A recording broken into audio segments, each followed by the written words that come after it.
કલ્પના કરો કે એક એવી દવા છે જે લાંબુ અને સ્વસ્થ જીવન આપી શકે.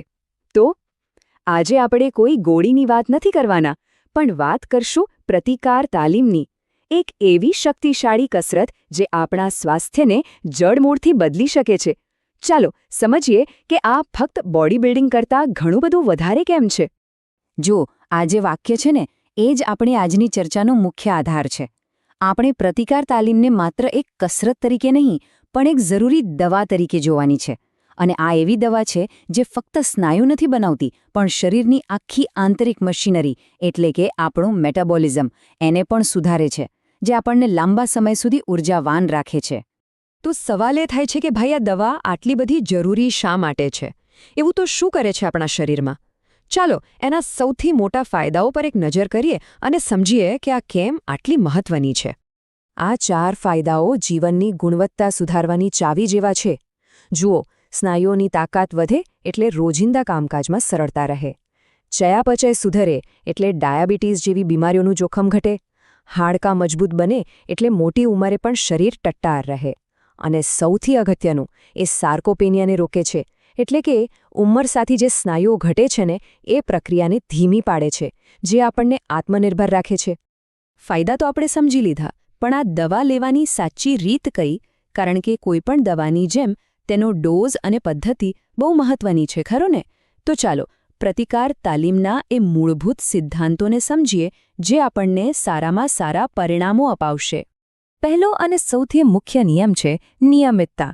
રિસર્ચ એકદમ સ્પષ્ટપણે કહે છે કે શરીરના દરેક મુખ્ય સ્નાયુને અઠવાડિયામાં ઓછામાં ઓછો 2 વાર તાલીમ આપવાથી તાકાત અને સ્નાયુ વૃદ્ધિમાં ખૂબ સારા પરિણામો મળે છે. તો યાદ રાખો, 1 કરતાં 2 વાર હંમેશા વધુ સારું છે. આ સિદ્ધાંત પ્રોગ્રેસિવ ઓવરલોડ એ આપણી પ્રગતિનું સાચું એન્જિન છે. સાવ સરળ શબ્દોમાં કહું તો, સ્નાયુઓને મજબૂત બનાવવા માટે એમને સતત થોડો વધારે પડકાર આપવો જ પડે. જો હંમેશા એક જ વજન ઉઠાવતા રહીશું તો શરીરને એની આદત પડી જશે અને વિકાસ ત્યાં જ અટકી જશે. પ્રગતિ માટે સતત પડકાર ખૂબ જ જરૂરી છે. આખી પ્રક્રિયાને આપણે 3 સાદા સ્ટેપમાં સમજી શકીએ. પહેલું છે પડકાર, એટલે કે સ્નાયુઓને એમની અત્યારની ક્ષમતા કરતાં થોડું વધારે કામ આપવું. બીજું છે અનુકૂલન. શરીર આ નવા પડકારને પહોંચી વળવા માટે પોતાની જાતને મજબૂત બનાવે છે. અને ત્રીજું છે પ્રગતિ. એકવાર શરીર એ પડકાર માટે તૈયાર થઈ જાય એટલે ફરીથી પડકારને થોડો વધારવામાં આવે છે. બસ આ ચક્ર જ આપણને આગળ લઈ જાય છે. ચાલો હવે આપણે આ તાલીમની બ્લૂપ્રિન્ટ પર આવીએ. કારણ કે કેટલું વજન ઉઠાવવું, એના કેટલા રેપ્સ કરવા અને દરેક સેટની વચ્ચે કેટલો આરામ લેવો, આ 3 વસ્તુઓ જ નક્કી કરશે કે અંતિમ પરિણામ કેવું મળશે.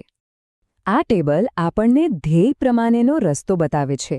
જો આપણો ગોલ મેક્સિમમ શક્તિ વધારવાનો છે તો વધુ વજન સાથે ઓછા રેપ્સ, એટલે કે 1 થી 6 રેપ્સ કરવા જોઈએ અને સેટ્સ વચ્ચે લાંબો આરામ લગભગ 2 થી 5 મિનિટનો લેવો જોઈએ.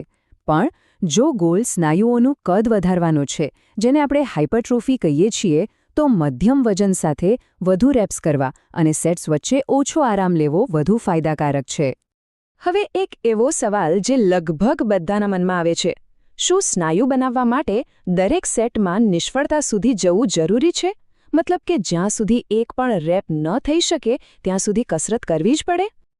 તો જવાબ છે ના, બિલકુલ જરૂરી નથી. હકીકતમાં સારામાં સારા પરિણામો માટે દરેક સેટને નિષ્ફળતાના 1 થી 3 રેપ્સ બાકી હોય ત્યારે જ પૂરો કરવો એ સૌથી સારો રસ્તો છે. આનાથી સ્નાયુઓને પૂરતી ઉત્તેજના પણ મળે છે અને શરીર પર વધુ પડતો તણાવ પણ નથી આવતો. પરિણામે રિકવરી પણ ઝડપી થાય છે. સિદ્ધાંતો તો આપણે જાણી લીધા, પણ હવે વાત કરીએ સ્માર્ટ વર્ક કરવાની. આજની આ ફાસ્ટ લાઈફમાં ઓછા સમયમાં વધુમાં વધુ લાભ કેવી રીતે મેળવી શકાય? ચાલો કસરતને વધુ અસરકારક બનાવવાની રીત જોઈએ.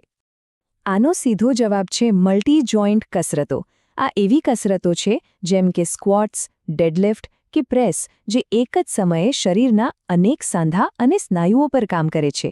આ આઇસોલેશન કસરતો, જે ફક્ત એક જ સ્નાયુ પર ફોકસ કરે છે, તેના કરતાં ઘણી વધુ કાર્યક્ષમ છે. એટલે સમય પણ બચે અને પરિણામ પણ જોરદાર મળે. તો આ શક્તિશાળી દવા વિશે આપણે ઘણું બધું જાણ્યું.